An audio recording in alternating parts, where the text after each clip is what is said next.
Както казвам винаги, ЦСКА и на снимка да ги видиш, искам да ги бия. Бий, за да те уважава. Ей, кока, виж какъв грозник, свипа си Ален Делон. Ужас. Нямам познат резултат скоро. Кокала, та-та-та-та. Нов ден в Захапи Кокала. ЦСКА Левски. Тук, според мен, много трудно може да се оцели точен резултат. Този път бих дал една моя точна прогноза 2-2. Голмайсторите, естествено, централен защитник на Левски 1-0.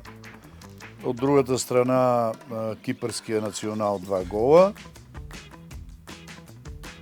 И бих казал голмайстора на Левски, който е в момента за 2-2.